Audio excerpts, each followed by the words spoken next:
the hell do you have on?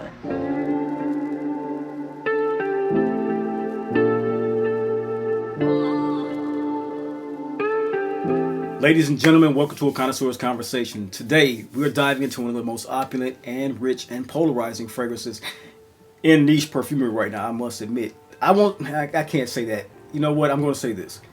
For me and my collection and what I've come across in the last few years, last few months, I've been really trying to find fragrances that really become something of a challenge to wear, but still understanding that they are beautiful, luxurious fragrances. And when I say challenging, I mean kind of like off the beaten path of what I have expectations of. And when they challenge me with a note or something that I think has been a redeeming quality for something new in my collection, I'm becoming very much so enthralled with that one. So when it comes to a fragrance, one of my favorite that I've picked up recently is Tobacco Sapphire from the house of Boadicea the Victorious. This fragrance is one of complete and utter contrast to me. It is one that has a luxurious yet challenging regal and rebellious reflection written all over it. This one here is one of the scents that does not care if you love it or hate it. It does not care, man. It is a commanding of respect type of fragrance, and it just has regality written all over it. If you are thinking about a fragrance that has tobacco in it and you want something new and nuanced that you've not smelled before, get your nose on Tobacco Sapphire. I'm going to tell you exactly why in this Connoisseur's Conversation. So if this sounds like the type of content you think you'll enjoy, pull up a seat, pour a glass, and of course, let's enhance.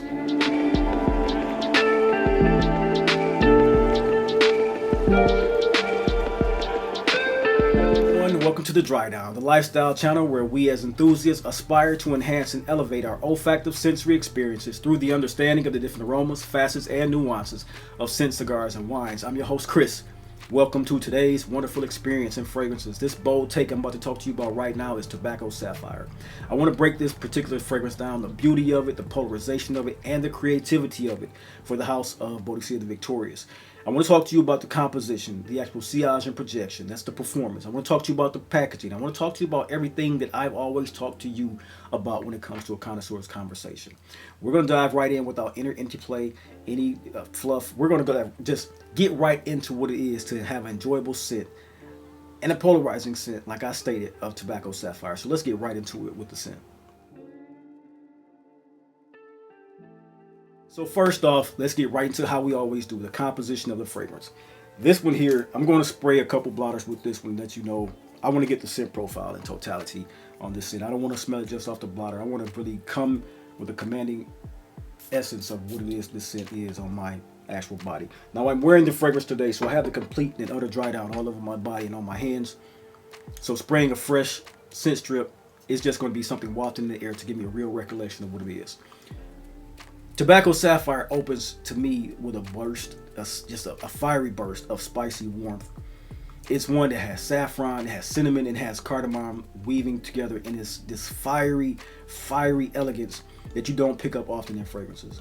It is one that has an immediate, I would say this, immediately, you know that this is not going to be a shy fragrance on your skin. You know that this is going to have something that unfurls and unravels around luxurious tobacco, but this really peculiar cumin note. Of course, to me, many have stated how the star of the show is not tobacco. That I have read and researched before purchasing and tried to get the best I could knowledge of, and then picking this one up. I could not actually, that's a notion that I can't really agree with, because when I smell this one, being a cigar lover that you guys know I am, being someone who is around a lot of earthy tobacco, from my humidor, from cigar bars, this is even going to Nicaragua and being on tours to smell tobacco from the plant to the curation in the barns to the factory, the rolling process. This is tobacco through and through. It's not the pretty, sweet pipe tobacco though. It's not something that has been aged and given an infusion. This is raw, earthy tobacco. It's a plant, it's a leaf, it's a wood, and that's exactly what you get from this one. But it isn't, like I stated, it's not that sweet type pipe tobacco. It's something, it's dense, it's resinous, it's earthy. It's tobacco leaf that's soaked in almost like, it smells like it's soaked in oud, if anything. To me, it's tempered with this beautiful, beautiful smoky incense and this depth of luxurious, leathery tonalities that Christian Provenzano and Boadicea the Victorious uses in their fragrances, and they use some of the best that they had their arms reach. To me, in the base, amber and resins and musk lock arms that is just unforgettably luxurious. It's grounding, and the fragrance has this richness, and it feels like this heavy crown that has been placed on this particular scent. The Sapphire, there's really slight but a nice, beautiful tone to sweetness in this one. Honeyed sweetness, dried fruit sweetness, this soft, sharp tobacco sweetness. And at its core, Tobacco Sapphire is an ambery spiced tobacco fragrance that's laced, in my opinion, with the most daring note of cumin that you will ever perceive. It's a very, very phenomenal composition. Now, it's not for everybody. I must say, beyond what it is that I give you in this one, for being a fragrance that you know I love spicy fragrance. You know I love woody, you know I love oud, and you know I love challenging fragrances. I've stated that in the past, and I love and adore what it is to have a spicy fragrance in my collection. So when I talk about what it is to have the cumin note, I say this here, because cumin is one of the most controversial raw materials in fragrances. To some, this is going to smell sensual, it's going to smell intimate, and it will smell even exotic and erotic. But in a whisper across the skin, when it goes across heat and you get that human closeness on it, those people are going to love this. For the other side, I must be honest and true to this one. It leans toward the raw, the sweaty, and the animalic that will be truly, truly off-putting to others who do not like that scent profile. This is where the polarity lives in this particular scent, and I must be honest and tell you that, because when you smell this one, you have to understand, if you define cumin as magnetic, you're going to fall head over heels for this one. If you define cumin as challenging, you're going to have a noisome reaction to this one. It's going to smell foul, it's going to smell unpleasant, and it's going to smell terrible to you. And I say that with a caveat, because that's the opening. An hour and a half into this one, and yes, it takes that long for this beautiful fragrance to develop on skin. For me, you get the tobacco and sandalwood, musk, and a rose inside this one. And it is one of the very best in that genre that I can ever tell you of. To me, I've searched my whole collection to try to find something that has a similarity to this one, and the only thing that I could come up with was a combination of fragrances, and it was only 55% of what this fragrance is, and that was two Le Labo fragrances, Rose 31 and Santal 33, as a layering combination. How the rose and cumin of 31 is kind of like an intertwining and cooperative spray over Santal 33 with that very sexy, musky, sweaty, musky scent profile, and the actual sandalwood that is very, very nicely done in those two scents. Two of my very favorite from the House of Byredo. That's why they are some of the only 3 or 4 that I have in my collection, because they really, really are magnificent fragrances to me. And so that's the only way I was able to bring into what I could tell you it smelled like to me personally as a scent profile. So if you've had those two or have the access to those two, and you don't want to go spend the pretty penny to find what this one smells like, give that a try, and you'll get kind of the cloud of what this fragrance does. Around this one, the cumin sparks. It is Tobacco Sapphire and how it comes alive, the cumin. The tobacco is not raw like I stated, but it's not ashy, and it's not tobacco or pipe-like. It's one that is smooth, it is one that is cigar-like, and it's touched with resins and spices that are just phenomenally done in this house. And I'll say this, when it comes to this Sapphire line, outside of Blue Sapphire, every one of these fragrances is a truly challenging fragrance to wear, in my honest opinion. You might have Aqua Sapphire that's not so much challenging, but it has that driftwood kind of scent to it that most people won't be appealed to. This one, it has a challenging to it. Almost has that challenging rose scent to it, but it's not a Sapphire collection, so I'll give that a pass. The Oud Sapphire, it's a very high polished leather scent that many people have not gravitated towards. You have Green Sapphire, which many people think that the greenness is too green for Green Sapphire. So the Sapphire line is one of those luxury territory style fragrance lines that many people have sought after, but have not become really, really ready for what the line does. And that's not a knock. That's something that all of us have in our journey to see if it's something that they like. So this one here is one of the daring beauties in my scent collection. It's universal appeal, no, but it has this tension of back and forth love and hate for it within the fragrance community that I think that if you guys get your nose on it and you love what it is in that push and pull of attraction and resistance, the refinement and the rawness, you will find something in this that you love and hate. I will respect that if you say that. To me, I'll give this a respectable score for me of 43 out of 50. And it takes that daring note and that balance and that undeniable richness of the notes that are in this I talked about, delivering something that to me is truly unforgettable. And like I stated, the deep dry down, if I had not stated that, the deep dry down is the musky, tobacco, rose, and sandalwood. And that deep dry down that is present with this particular scent on my skin right now as it envelops me over the last 3 hours of my day, is one that you feel happy about it being on your skin. So to me, the result is a fragrance that feels like walking into a Middle Eastern, kind of like a mahalis. You're draped in velvet or cloaked in a very warm wool, and the smoke that's coming around you through golden lamps and jeweled chalices, or chalices I should say, is something that is scent profile picks up where you have something of an oud resting on carved wood. That's the best picture I can paint for you when I try to give you an emanating resonant feeling in your mind of where you are in your present terms. Tobacco Sapphire, it earns one of the best scores when it comes to being a scent profile that is polarizing. So it's beautifully structured, it's complex, but divisive and intense when you wear this one on your skin. Next up, let's get right into sillage and projection of this particular scent. So when it comes to blue sapphire, tobacco sapphire, green sapphire, the line is very, very highly perfumed. It is one that is not a skin scent, and tobacco sapphire falls right in line. It is one that announces itself as soon as you walk into a room. The sillage is enormous, the projection is commanding, and this is a fragrance that walks ahead of you and leaves a trail long after you've gone out of a room. I know that for a 12-hour time span, this has been on my skin because the people I've been around, when I've walked through a day that has been a 12-hour day, have been pleasantly complimenting the deep dry down of this one 12 hours later. That's why I say to me, and not only me, and even in its intensity and its kind of like diverse smell for people, when you get the deep dry down, that's where it's most pleasant at, and it still has projection and it still has sillage. So the tobacco oud style accord of this one is anchoring, it's deep, and it goes into the night when you wear this particular scent. So that's a great thing to have on a fragrance that spends this much money trying to pick it up. So for performance, I must state without any equivocation that it's giving at least a 19 out of 20 when it comes to performance. It's a very, very high projecting fragrance. And especially if you pick up on the Cumin note, you're going to be someone who says, why did you put that on?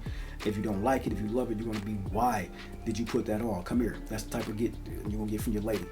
If you want a beast mode projection, Tobacco Sapphire delivers on that to me. It's one that has that great amount of lift off the skin, has a great amount of sillage, and then one that has a nice score of 19 out of 20 for projection and sillage. Great fragrance when it comes to the projection. So next up, when it comes to presentation, as you see me waving this gold bottle, this very beautiful caramelized brown glass in your face as I present it with the brown sapphire crystal. Boadicea the Victorious always has excellent presentations. The bottle is a work of art that is like none other.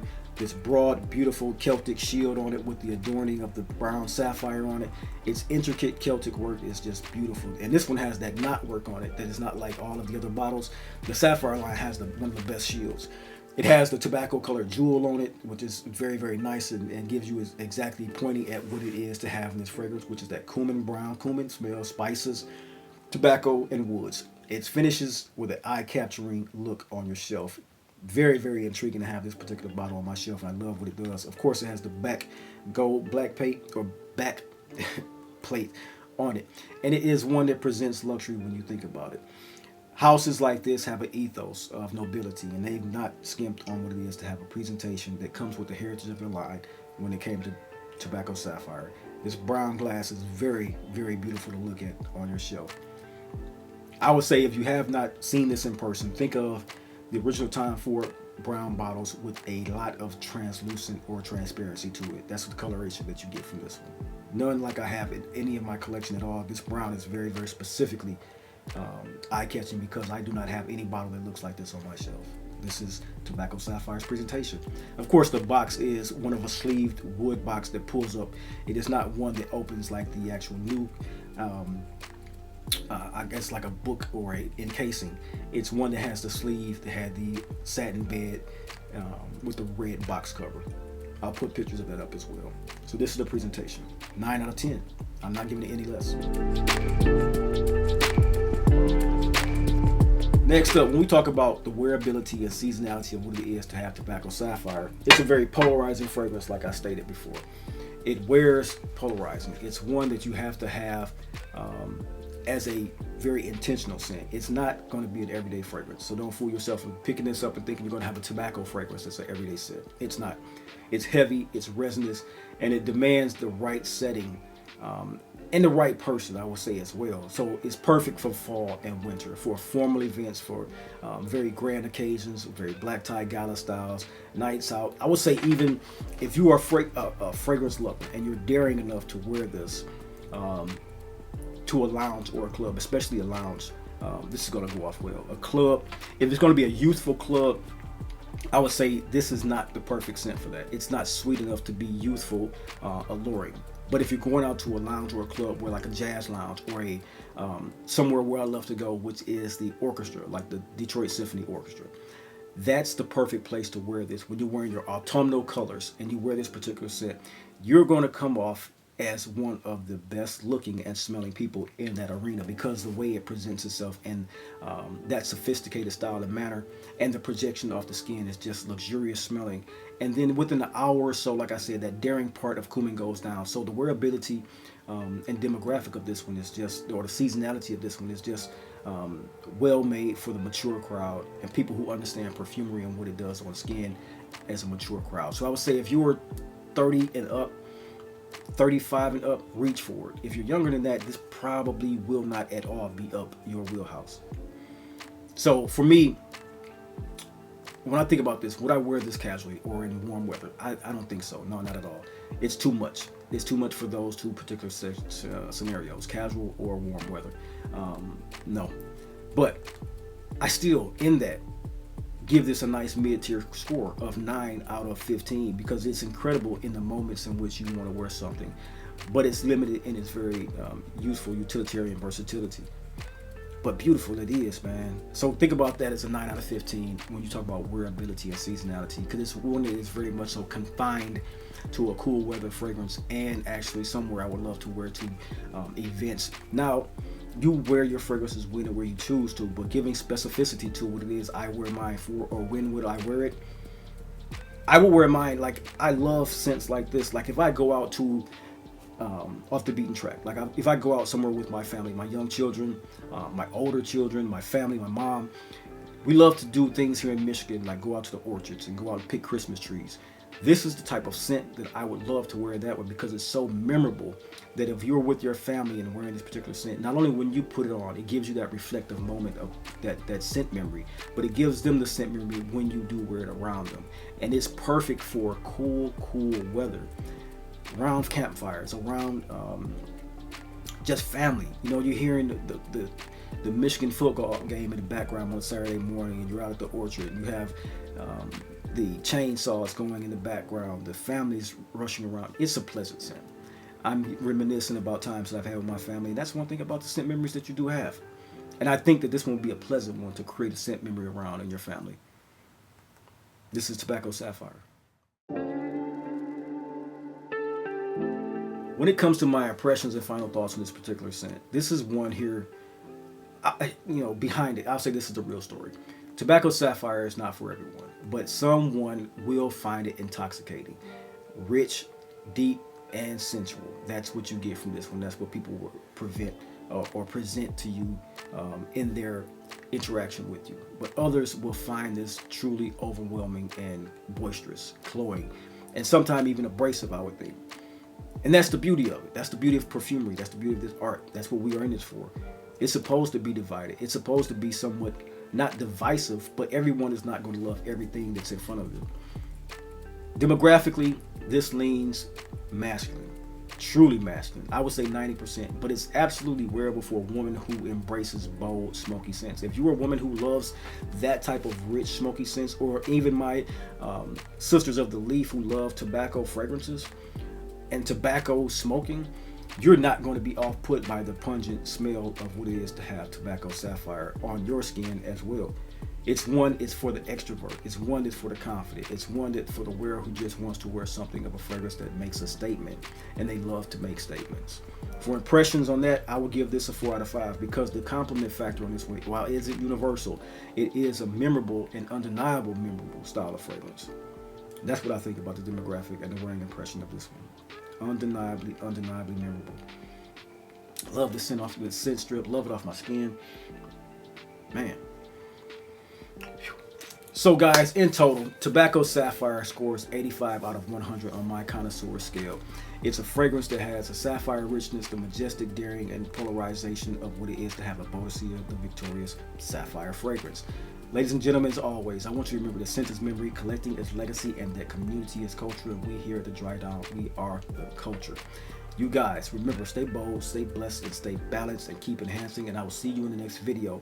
Thank you truly for watching this Connoisseur's Conversation. If you know someone who loves fragrances, who loves wine, who loves cigars, be sure, and honestly be sure, to share this content with them. I'll thank you for it, always.